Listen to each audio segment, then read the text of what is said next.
Well, it's my great privilege to be interviewing Hannes once again. Hannes has done a couple of interviews on Fighting Men of Rhodesia, but this time I'd like to cover his story after the war. Hannes had a really interesting life after he uh, was in the legal profession as a prosecutor. He went down to Matabeleland and ended up as a professional hunter. But perhaps, Hannes, you can take us into more detail about that time of your life. It was an interesting time in Rhodesia as well, with the Kukuruhundi and everything, and you were somehow caught up in that whole thing. So I'd love to hear what you have to say about that. Thanks. Yeah, John, I think I've spoken about it before, but my career as a prosecutor hit a bit of a brick wall when I bumped into the politicians, and I realized I was just going to get myself into trouble. I was trying actually to prosecute one of then he was the Minister of Defence, one of his bodyguards, and I took a lot of heat, and I just realized I was in the wrong place at the wrong time, and that's when my old friend Trevor Lane, I knew from school and from the army. Trevor, I spoke to him. I said, I'm really unhappy. And he said, well, just come down here and I'll give you a job. And he was the wildlife manager for the Forestry Commission. And he needed an assistant. So he created a bit of a position for me. He did me a hell of a favor. I went down there just thinking I'd go down and have a bit of fun because I knew the area from before. Um, and then just one thing led to another. But yeah, the Forestry Commission actually had a lot of very nice areas with a lot of wildlife, and so it was a great position to have, um, and lots of opportunity. And that's when Trevor and I decided that maybe one way of generating some revenue for the commission was to form a hunting company. And so we formed a company called Ngama Safaris, and that was the beginning of me sort of going into the hunting game. In between what we were doing just on regular conservation, running game scouts, running camps, waterholes, roads, and stuff like that, and a lot of beer consumed at the Gua River Hotel. Uh, we, we had some wonderful times. But John, I know you want to talk about the whole Kukuruhundi story and what I know about it. And I could get into some of the details because I was very much there when it all happened. But this it does have a history, and I suppose it does go back to the early days when the Matabele, who were Zulu offshoots, first under Mzilikazi and then under Lobengula, really dominated the territory we now know as Zimbabwe. And the disparate tribes who have come under the banner of being known as the Shona people, which really was a collection of various tribes, did have to pay homage to the Matabele. The Matabele were a more aggressive, cohesive, dominant military force, I suppose, and so they didn't take too many prisoners, the Matabele. They were pretty hard on the rest of the population, and so I think there was a score to be settled there because the so-called Shona people felt that they had been used and abused by the Matabele, and it really, as you know, it was the intervention of the white so-called settlers who eventually brought their own authoritarian rule to the territory, who stopped the intertribal conflict that was endemic in the country and brought a semblance of peace and order to what became known as Southern Rhodesia, um, and really stopped that sort of intertribal conflict. Um, that was after the rebellions. I mean, there was the Matabele Rebellion and the Mashona Rebellion, which were separate. But the fact is, there was no love lost between Matabele and the so-called Shona people. But what's also, if you fast forward to the war and the end of the war, it's interesting to note that the British actually played quite an important role in setting the stage for what became known as the Gukurahundi, because the British, unbeknown to the Matabele political leaders like Nkomo and Damiso Debengwa and Lukat Masuku, were actually all along determined to make sure that ZANU or ZANLA under Mugabe prevailed and assumed power in the newly independent country of Zimbabwe, which is exactly what happened. The Matabele leadership were hoping to retain what was known as the Patriotic Front, and they believed that Joshua Nkomo, because he'd been in the game longer than anybody else, he was the senior statesman. He should be the new leader of newly independent Zimbabwe. And they thought that Carrington and the British Foreign Office were on their side, but that was not the case. So there was considerable disappointment when it became clear that Mugabe was their choice, and as we all know, Mugabe prevailed, and so you had this Shona dominance, and the Matabele found themselves very vulnerable, I suppose. There were talks about various accommodations and trying to avoid a conflict situation, but the stage was really set for something like this to happen, I suppose. Mugabe and his lieutenants were concerned about the Matabele issue, that there might be some sort of insurrection, and so they were jittery, and there was a I think a very strong sense amongst the political leadership that something had to be done about the Matabele. And that was, that takes us up to about 1982, which is when I was operating in that area. And I've got to say, John, I'm not one to defend Mugabe, but after independence, as you know, these so-called dissidents became very active in the Matabeleland area, and they were operating with South African backing. And just what they were trying to achieve, I'll never really understand or know, because there were some very nasty individuals in amongst that lot. And for the poor commercial farmers and their labor, having just come out of the war, now this whole problem reared its ugly head. And in a way, for the farming community and for other, for everybody, I suppose, the situation in '82 with these dissidents running around was probably worse than it was during the war, and there was some horrible killings. Um, I won't go into too much detail, but one of them was Andy MacDonald, the great Springbok front ranker from Rhodesia. He was killed by these so-called dissidents. Um, there was a very good friend of mine, Dave Sterling. It was a Friday in Bulawayo. I was supposed to see him that evening.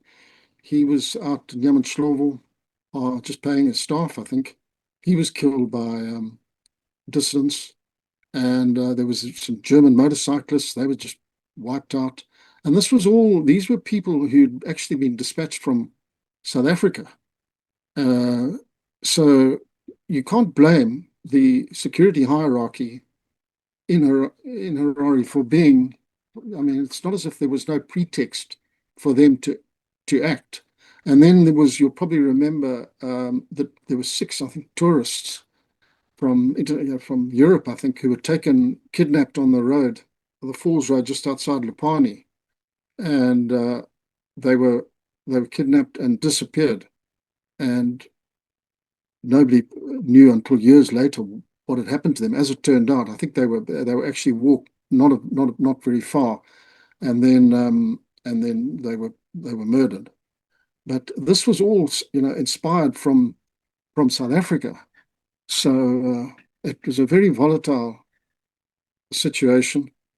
Um, but John, that was the situation prior to the actual arrival of the Fifth Brigade, as I remember it.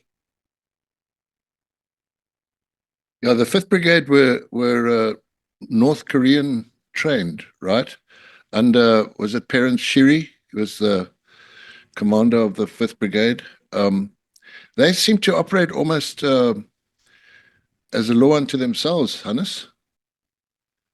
Yeah, apparently it goes back to late 70s when Mugabe met up with President Kim. I think, I don't know, whoever was the leader of North Korea at the time.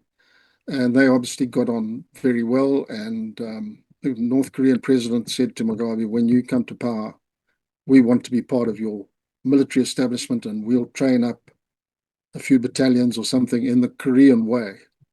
And so that was the sort of the seed for what came later. And then, sure enough, after independence, as you know, the British took a very dominant position in the training of the new Zimbabwe National Army, the British military advisory teams that came out, and so they were doing most of the training.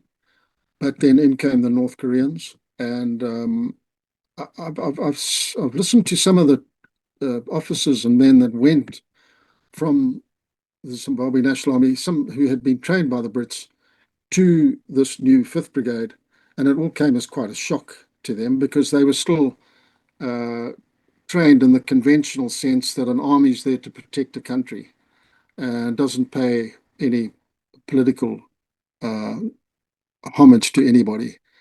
But when they got to this facility, it was clear that this was a brigade that would be dedicated to Mugabe and to and the party. Really, that was their primary loyalty, and that's always a recipe for problems.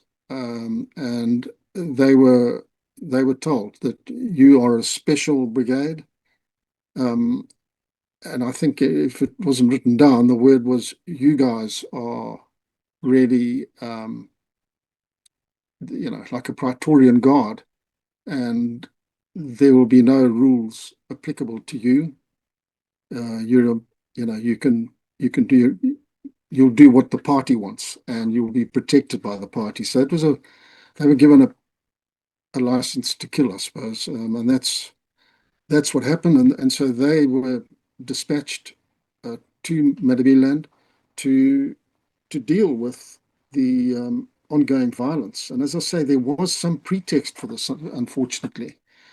But the way they behaved was absolutely diabolical. What actually went on there?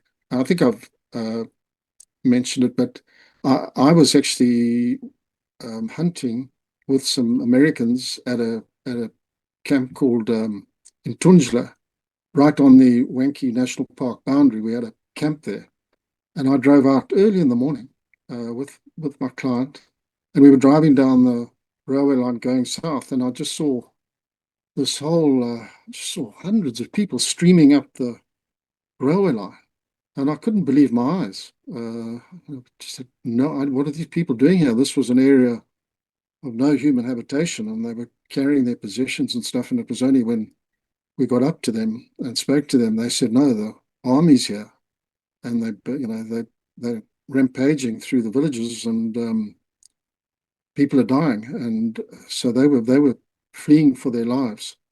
And then it was just it was it was pretty terrible.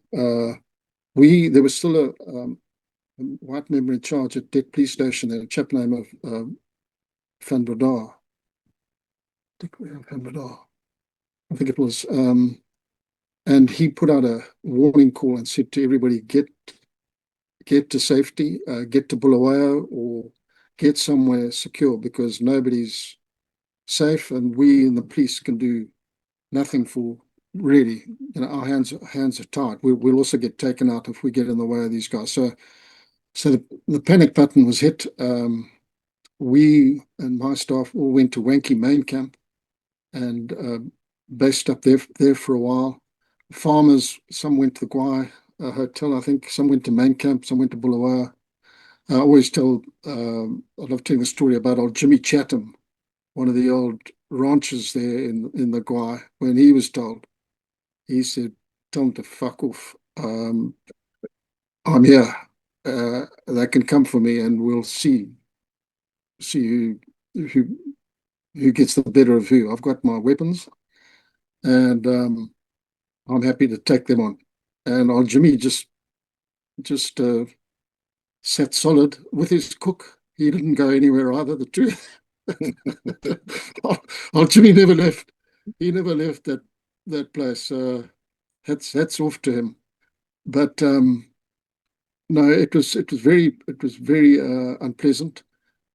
Trevor Lane at the hunting camp in the Guai, the brigade came. They actually set up defensive positions around his camp for some reason. I think they dug trenches there and stuff. And Trevor said, "Listen, I've got clients, blah blah blah. Please be reasonable." They were reasonable up to a point, but then the client shot an eland or something, and he had it it was put in the butchery, and his staff was skinning it and whatever, one thing or another. Trevor went in, and there were these guys from the 5th Brigade helping themselves to all the meat. And Trevor said, that's not yours. And we agreed you would leave me alone. I'll give you some meat. But one thing led to another, and they said no. They decided he was a Rhodesian spy. So he was arrested, AK at his head, and he was taken to some damn camp in, I suppose it was Chilocho communal land.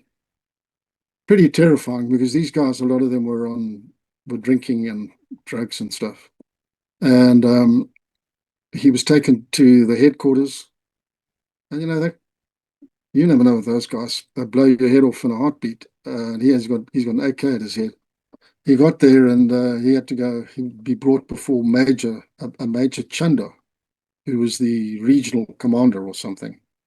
And he was brought into this meeting area. There was a whole lot of them sitting around. I think it was getting dark.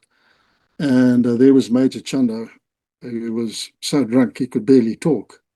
But he just let it be known that Trevor was under suspicion for being a spy. With that, Major Chanda fell off his chair and went to sleep. That Trevor's fast asleep, drunk as a lord. And Trevor said to these guys, "Well, can I go now?" And they said, "No, you can't. He's the only one who can give you permission to go." So Trevor sat there for a while longer, and this guy carried on snoring. Eventually, he gave him a kick in the ribs and woke him up, and said, can I go?" And he mumbled something that sounded like the affirmative. And so Trevor took his leave. But his liberty was short-lived, because waiting for him at his vehicle now were the police. And he had some elephant skin or something in the back of his vehicle from an elephant that they'd hunted all legally, but now they decided he was a poacher. So he was rearrested within minutes of being released by the 5th Brigade. He was now in the custody of the police, taken to Sepepa police station, and thrown in the cells there. But there was a very helpful police sergeant there, I think, who knew Trevor and knew what was going on. He came to him and he said, "I'm really sorry about this. This place is just going mad. Everybody's being thrown in jail, one thing or another. But I know what's going on. So just be quiet. I'll sort you out in a nice clean cell." And he actually gave Trevor the keys. So if you need to go out at night with the loo or whatever, just help yourself. And he was released in the morning. So Trevor got his freedom back. I also had a problem down in that area. We were actually trying to shoot crop raiding elephant, and also got picked up.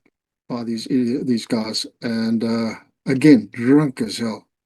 And there was one guy driving, there was me, and then this guy from the Fifth Brigade sitting on my side here, but we didn't have doors on the vehicle. And he's got this gat, and now we're off to his headquarters to be interrogated or something. But we're bombing along, and this guy also just nods off, and we just took a corner really sharply, and out he went um, into the goose. we didn't we didn't stop to see if he was okay. We just made good our escape, and that was the end of that. But I know these guys at Forest Hill, which was the forestry headquarters in Guai, down below, there was a village complex.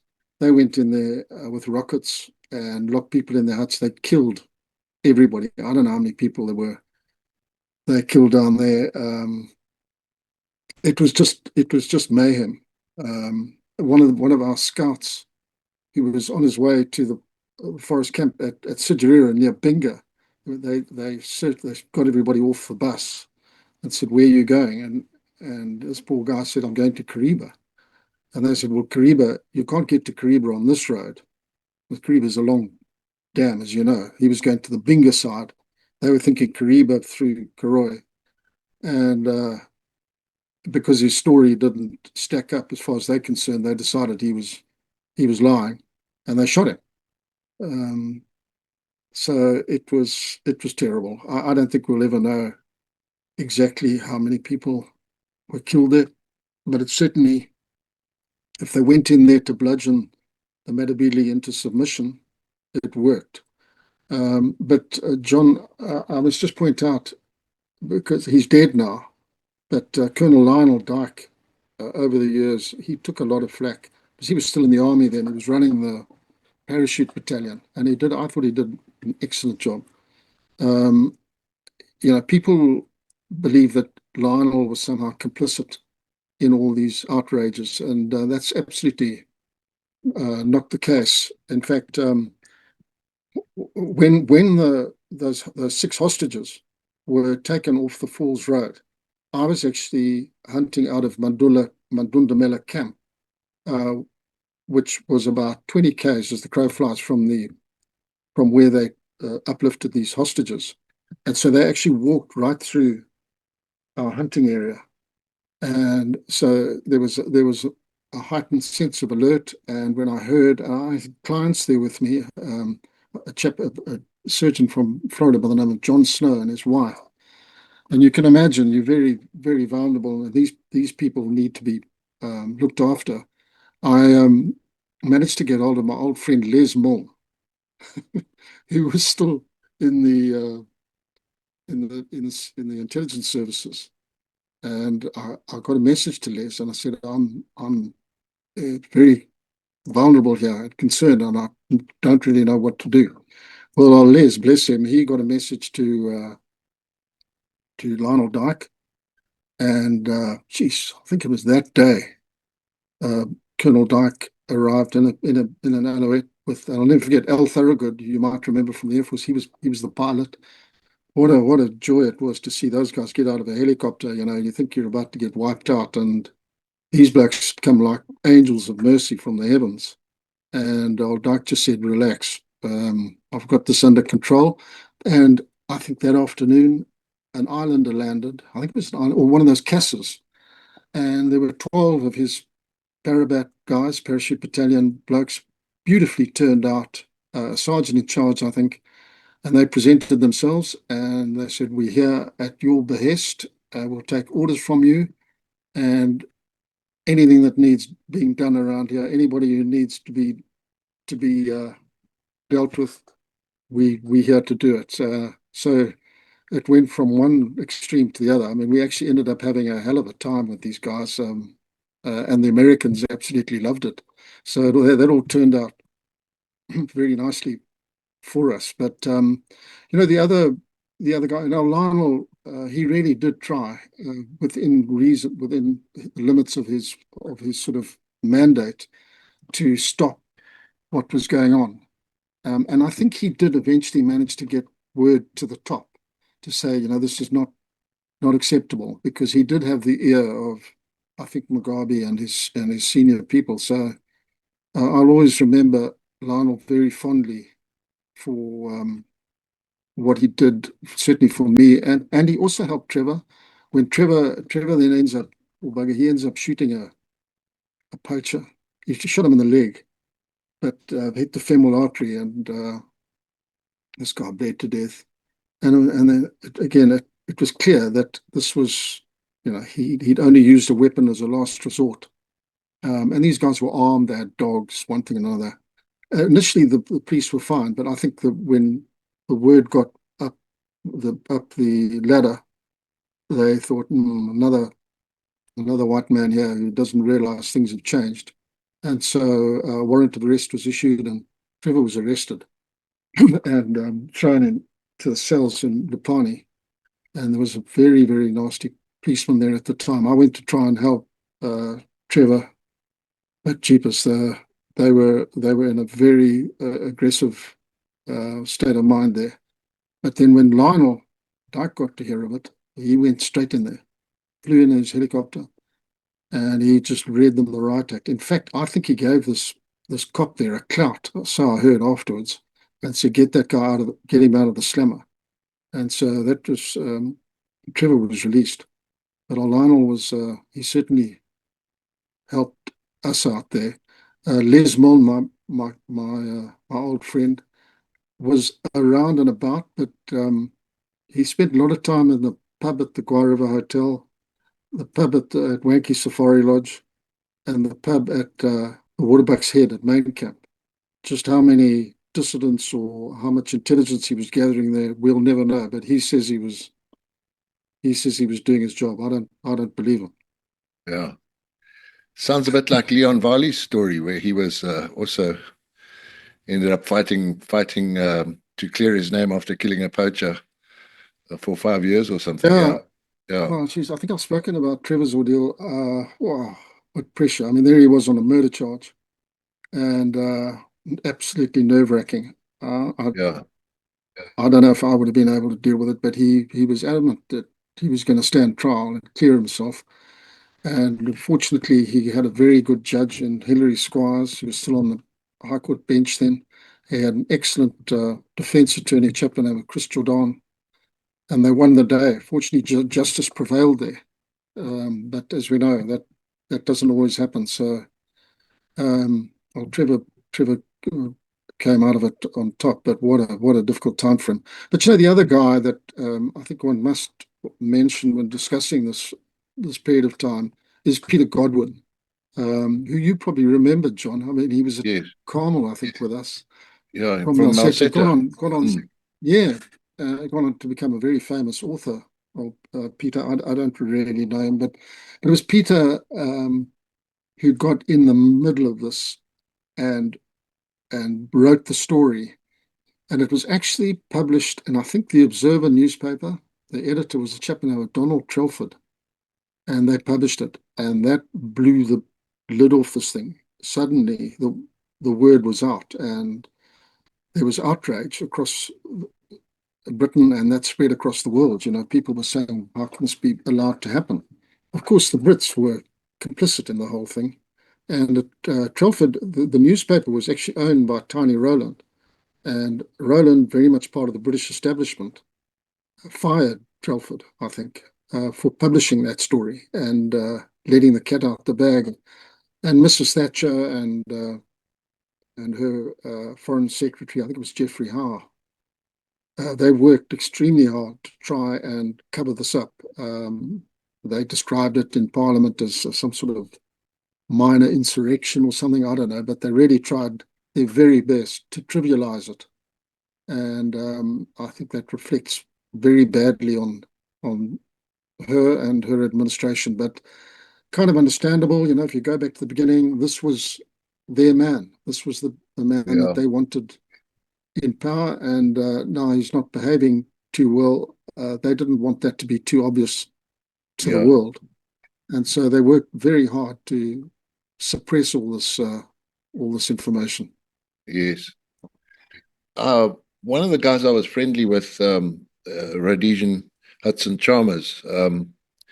Hudson owned a gold mine in that area, and Yeah, he ultimately lost his mine. They stole it, and but during that whole Gukurahundi thing, I'm sure Hudson talked about trains full of people arriving and then being marched down empty mine shafts, and shit. it was a massacre actually. I wouldn't say ethnic cleansing necessarily, but definitely um, real African style. Is it? Am I thinking? Is it you who was saying that at before Lionel Dyke got involved, you would not you would vacate your main camp at night and go and sleep somewhere else in the bush, so that if they arrived at night, you wouldn't be there. Remember all the details, but we were certainly very fearful, and Yeah, we were moving a lot. It was it was a pretty harrowing time, yeah, it must have been scary. John. Yeah, yeah, but as I think we discussed it before, we did eventually. We virtually commandeered the Guariva Hotel. It was a shame Yes. Harold and Sylvia. This was not a good place for them to be in, and they went into Bulawayo, and I don't blame them. And eventually we kind of set up shop there, and we actually started operating from from the hotel. And with we still managed to keep a few hunting clients coming through. And I think, between Trevor and I, and a few of the other hunters, we probably saved that hotel from early closure because we did manage to keep a bit of revenue going through the place. So and we also found time to have some fun. Yeah, yeah, While mayhem all around. But growing up where we did, John, I think we got used to being surrounded yeah, by chaos. yeah. So you must have been in your late or mid to late twenties at that time, Hannes. Yeah, so yeah, yeah, it was my late 20s, early 30s. Yeah, okay, yeah, Yeah, 86. Yeah, and then yeah, I had some great years there, thanks to Trevor, wonderful bloke. So a very exciting time. But yeah, then I went north. I went up to Zambia, and then later up to Tanzania, and carried yes. on. So my little 6 month break from prosecuting. Well, I'm still on that break. Never went back. Never went back to law. In a way, I'm quite sorry. In more orderly times, I think I might have been quite a decent lawyer, but we'll never know. Didn't give it enough of a No, crack, and I'm just enjoying being back on the Zambezi, and I'm working on this conservation area. yeah, Hopefully, we can do something there. Just being able to try and do something for wildlife lifts my spirits. Just on this area around us here, we've got our own